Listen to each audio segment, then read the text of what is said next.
Olá pessoal, vamos iniciar mais um conteúdo do terceiro bimestre, que vamos falar sobre a população brasileira, né, que é o nosso conteúdo desse mês. Nós vamos falar sobre a formação da população, de como ela se deu origem, da parte econômica, da parte social, vem falando da parte cultural também, né, e do crescimento que foi, né, a população brasileira. Nesse ponto aqui, nós vamos falar um pouquinho sobre o que é a demografia. Dentro da geografia, o que é demografia? A demografia é o que? Uma área da ciência que estuda o que? A dinâmica populacional, por levantamento de dados. Isso significa que vai analisar pelo crescimento da população de um país. E aqui no nosso país, ela é realizado pelo IBGE por meio do censo, né? Onde eles vão saber quem tem o grau de escolaridade, a saúde, a educação, a renda per capita, né? Que é o salário que você ganha, a questão de, né, como eu falei, da educação, de tudo. Então, eles vão analisar aí como está sendo a população brasileira, como está sendo o crescimento dela. E nesse crescimento eles vão analisar a taxa de natalidade, a taxa de mortalidade, tá? Eles vão analisar também a questão da taxa de vegetativo, que são aquela taxa que são falados das migrações, e da taxa natural, que é falando ali da questão, né, da taxa de mortalidade e da taxa de natalidade de uma população no país. E esse crescimento demográfico, né, ele pode ser vegetativo ou natural, que vem aí também, esse crescimento, ele pode ser pela entrada e saída da população do território, que é chamado fluxo migratório, que são as questões das migrações, tá? Nesse gráfico aqui, pessoal, vem analisando aí a taxa de natalidade e a taxa de mortalidade, aí da década de 40 até em 2005, né? Nós vamos observar na década de 40, né, a taxa de natalidade era alta, né, as pessoas tinham mais filhos, aquela coisa toda. Com o passar do tempo, essa taxa foi diminuindo, e hoje, né, em 2005, essa análise de 2005 chegou aí a 18%, né, foi dando 18%. Isso significa por quê? Porque houve aí uma melhoria na saúde. Por que houve uma melhoria na saúde? Porque também nasciam muito e morriam muito, né, que era chamada mortalidade infantil. Então, vocês podem observar, com o decorrer do tempo, as coisas foram melhorando, a educação, a saúde, essa taxa de natalidade, ela foi caindo, e também a taxa de mortalidade foi caindo. Por que essa taxa de mortalidade caiu? Porque veio aí a questão das vacinas, né? Quando uma criança nasce, vocês, né, podem saber que ela passa, todo mês ela toma vacina para combater todos os tipos, né, de doenças. Só a coronavírus ainda que está sendo, né, estudado aí para a população ser vacinada, tá? E nisso daí houve o que? As taxas no Brasil, as taxas de natalidade, elas foi decaindo, foi abaixando, né? E isso houve o que? O ritmo de crescimento da população, ela vem baixando também. Outra coisa que contribuiu com esse desaceleramento do ritmo de crescimento da população foi a isenção da mulher no mercado de trabalho, né? Antigamente a mulher só era serviço para os serviços domésticos, né? Aquela coisa que é chamada de emprego informal. Hoje não, a mulher está inserida no mercado de trabalho também. E isso faz com que, além de estar inserida no mercado de trabalho, ela também está inserida nos estudos. Isso faz com que ela tenha filhos mais tarde. E nisso, né, a tendência a cada dia é aumentar e se tornar o quê? A nossa população, ela vai ser uma população mais velha, né? Porque se não nasce criança, o máximo que o povo está tendo aí é 2 filhos, 1 filho, então a tendência, o envelhecimento no nosso país, ele vai se tornar maior, né? Então, Essa baixa natalidade, como eu falei para vocês, ela veio que com o aumento da urbanização e da industrialização na época, a elevação do custo de vida, né, que é caro poder criar filho, a entrada da mulher no mercado de trabalho, né, devido à dupla jornada, você cuidar de casa, trabalhar fora, estudar, né, e maior informação dos métodos, né, contraceptivos, né, a maneira que as pessoas previnem hoje para não ter filhos. E diante disso, né, já teve a baixa natalidade, vai ter aí a baixa mortalidade, que é a ampliação do serviço de saneamento básico e de distribuição de água tratada, tá? Que eles ampliaram, os avanços da medicina, né, melhorando o sistema de atendimento médico, ampliação dos programas de vacina e outros, né, hoje a criança nasce faz teste do olhinho, teste do ouvido, né, tem várias outras coisas que eles fazem acompanhamento, então fez com que isso melhorasse, né, a condições, a saúde ali da população, tá? Isso no Brasil vem acontecendo de cada dia mais em relação a isso. Aqui, para a gente saber o que é pirâmide hectárea brasileira, eu vou aconselhar vocês ir no livro de vocês do 7º ano de Geografia, na página 52 e 53, que vocês vão saber que é pirâmide hectárea, né? Pirâmide hectárea é a divisão, nós vamos olhar aí, é um gráfico que nós vamos utilizar, né? Na questão da população, a gente vai trabalhar muito com análise de gráficos. E aqui vem mostrando os gráficos, né? A população por sexo e o grupo de idade. Então, homens e mulheres é a idade. Então, começa de 0 a 4 até 80 anos mais. Então, aqui vem mostrando, né, como que é a tendência. Nós vamos olhar aqui, ó, de 91, aqui vem mostrando o crescimento que era da questão do homem. O tanto que já diminuiu, a mulher também. Aqui em 2010, né, deu uma levantadinha. Vocês vão observar que aqui vem aumentando, vai mostrando as idades, né, as elevações. Então, com reflete com a entrada do Brasil na lista dos países emergentes com as melhores condições sociais. Então, devido a essas condições da população, né, diminuição aí da taxa de mortalidade, tá, vem mostrando aí, fez com que o Brasil entrasse aí como um país emergente, que é um país industrializado, mas ainda subdesenvolvido, né, devido a isso.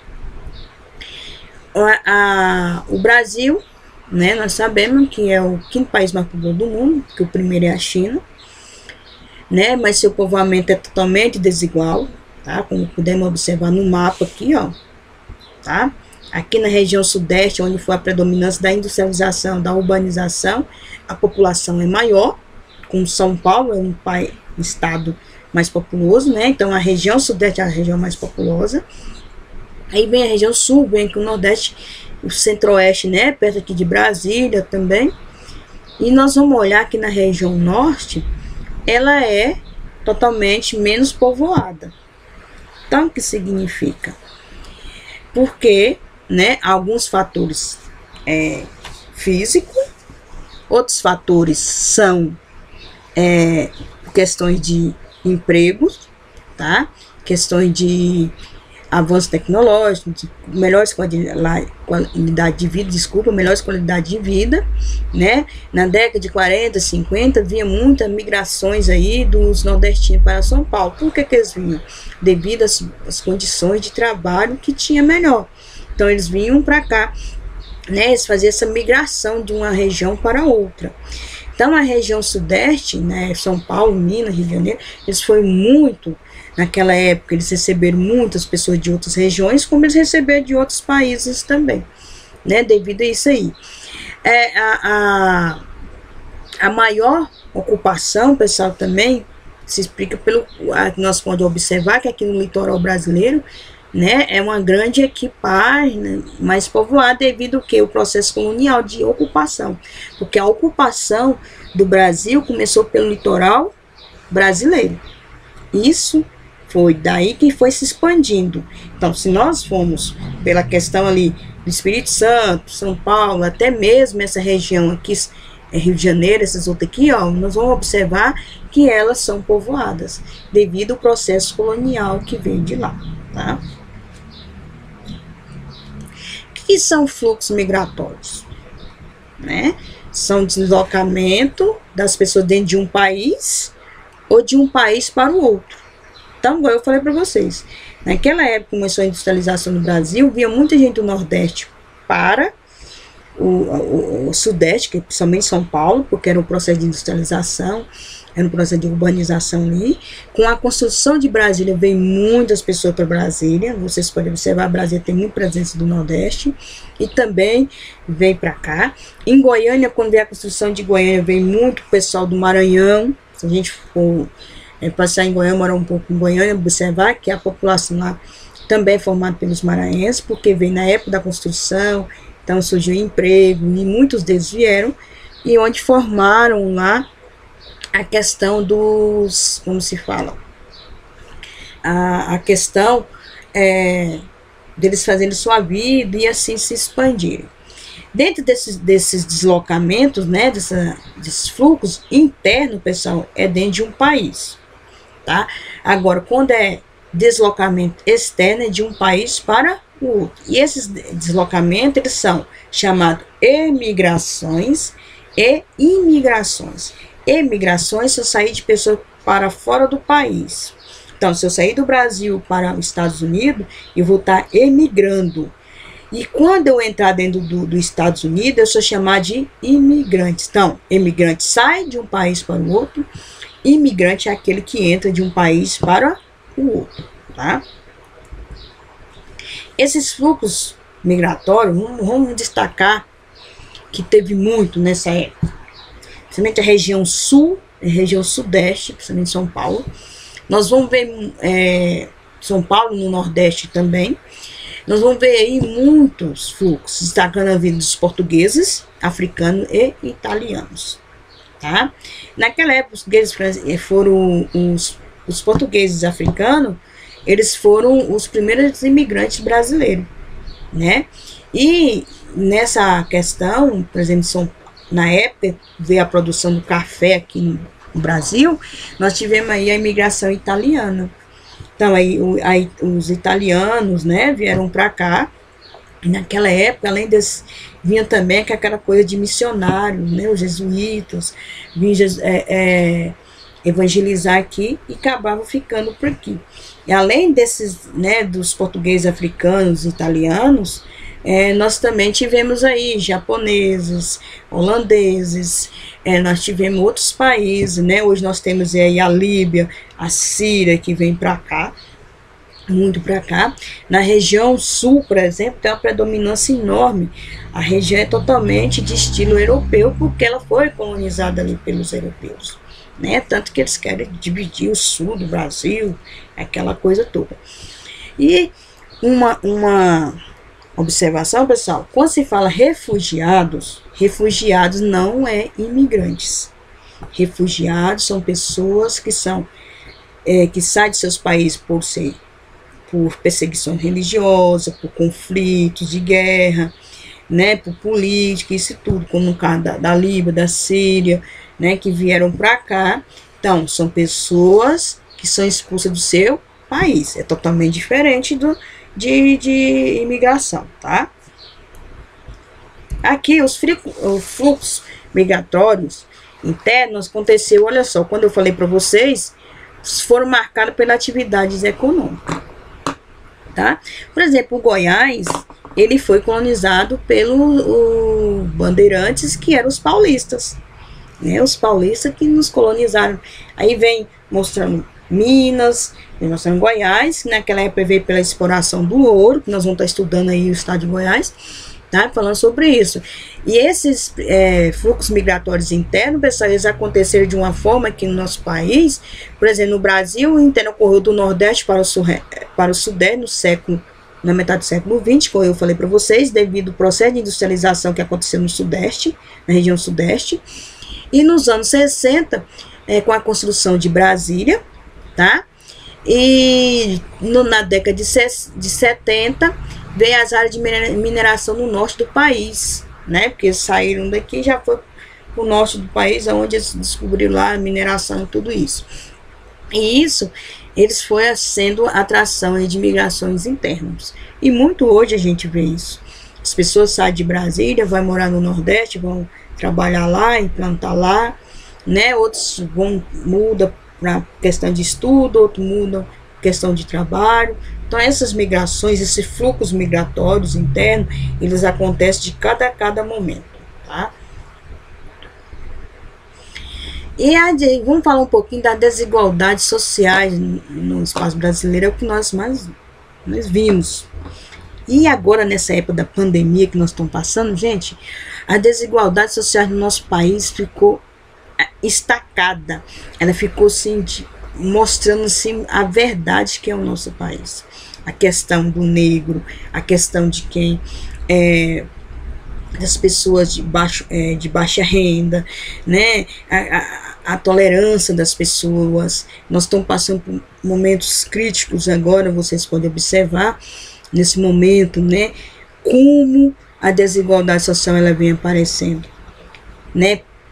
Hoje nós trabalhamos totalmente pela internet, dependendo todo da tecnologia, e muitas dessas pessoas não têm acesso ainda, né? Por exemplo, a escola, às vezes não tem totalmente os equipamentos preparados, né?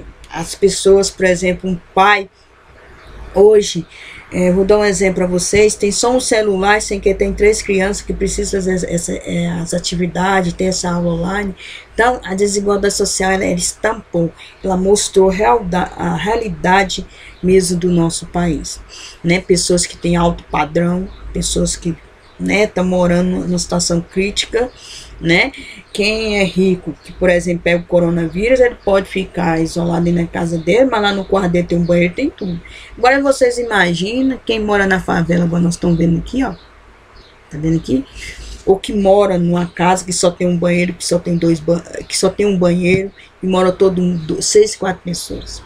Olha só a situação. Se um pega o vírus, vai passar para todos ali. Então, por isso que a gente tem que ter essa consciência de não se aglomerar, evitar pegar isso, tá?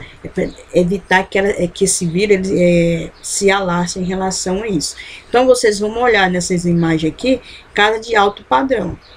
Numa casa dessa aí, vamos dar um exemplo, que mora 3, 4 pessoas, né? Tem gente que nem conhece os cômodos da casa toda. Aqui a casa na favela do Rio de Janeiro, essa situação um em cima do outro, né? É muito grande. Quem já tem uma oportunidade de conhecer uma favela, eu já tive, é muito, como se diz, sofredor em relação a isso, tá? Aqui vem mostrando o contraste entre prédio e favela em centro urbano. Olha só o contraste que nós temos aqui. Aqui é a classe alta. Qualquer cidade que você vai entrar, gente, vocês vão chegar ali em Brasília, vocês vão ver isso aí. Ao redor, a periferia, e lá no centro, os top, tá? Vou dar um exemplo lá da nossa escola. Nossa escola tem condomínio do lado, tá? E nós temos ali as casas ao redor, nós, casas mais de classe média, mais simples, e lá do outro lado nós temos as casinhas. Então vocês vão ver aí a desigualdade no espaço brasileiro, ela é grande até nos nossos olhos. Se vocês começarem a andar na cidade, vocês vão ver essa desigualdade total em relação a isso.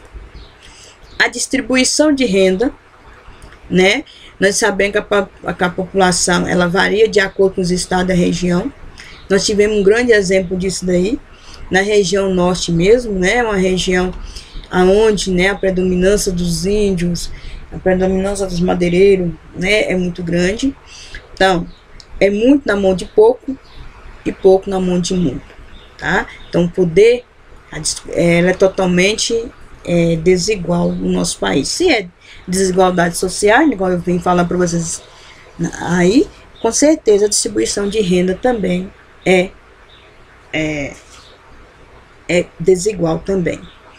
Como eu já falei da taxa, que é basicamente em 2009, né, que vem falando, a taxa de mortalidade infantil é 22,40. Hoje essa taxa está lá em torno, baixou muito, varia muito de território, tá, pessoal? Por exemplo, nessas áreas mais escuras, é as áreas mais perigosas, onde tem que ter uma atenção muito grande em relação a isso, tá? A esperança de vida hoje da população brasileira é 72, hoje já está indo aí para 78 anos, né? Significa ao nascer no Brasil, uma pessoa que precisa viver em média de 72, mas nós estamos indo aí mais de 79, 80 anos, mais.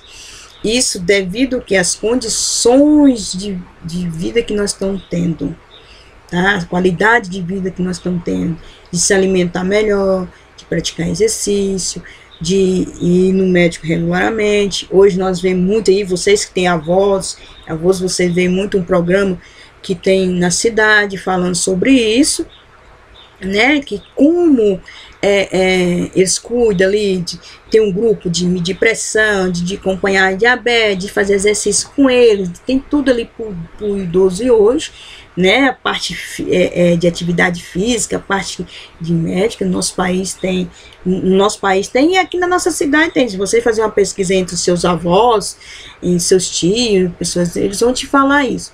Então isso faz com que a qualidade de vida deles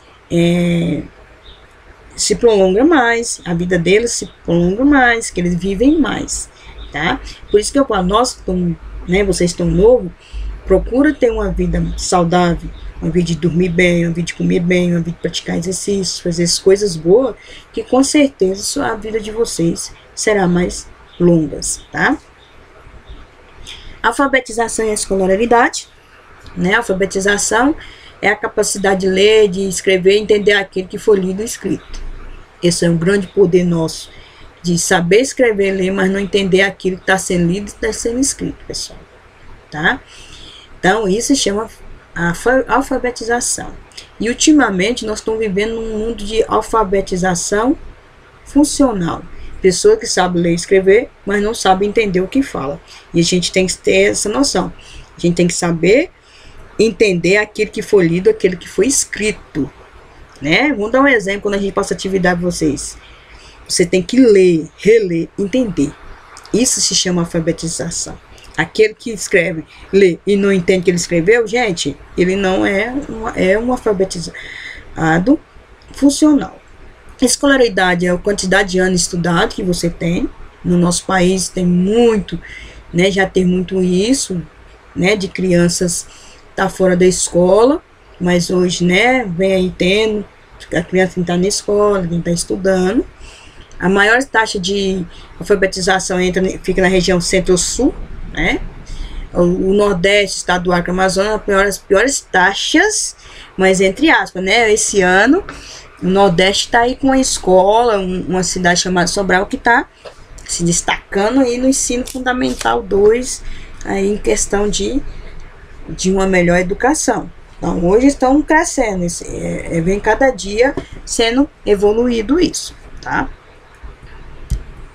Então, portanto, nós terminamos essa aula aqui agora, falando sobre a população brasileira. No próximo capítulo, vou estar falando ali as características dinâmicas da população brasileira, e eu vou estar mandando para vocês as questões aí, pessoal, da apostila, para vocês fazerem as atividades, tá ok? Tenham uma boa semana.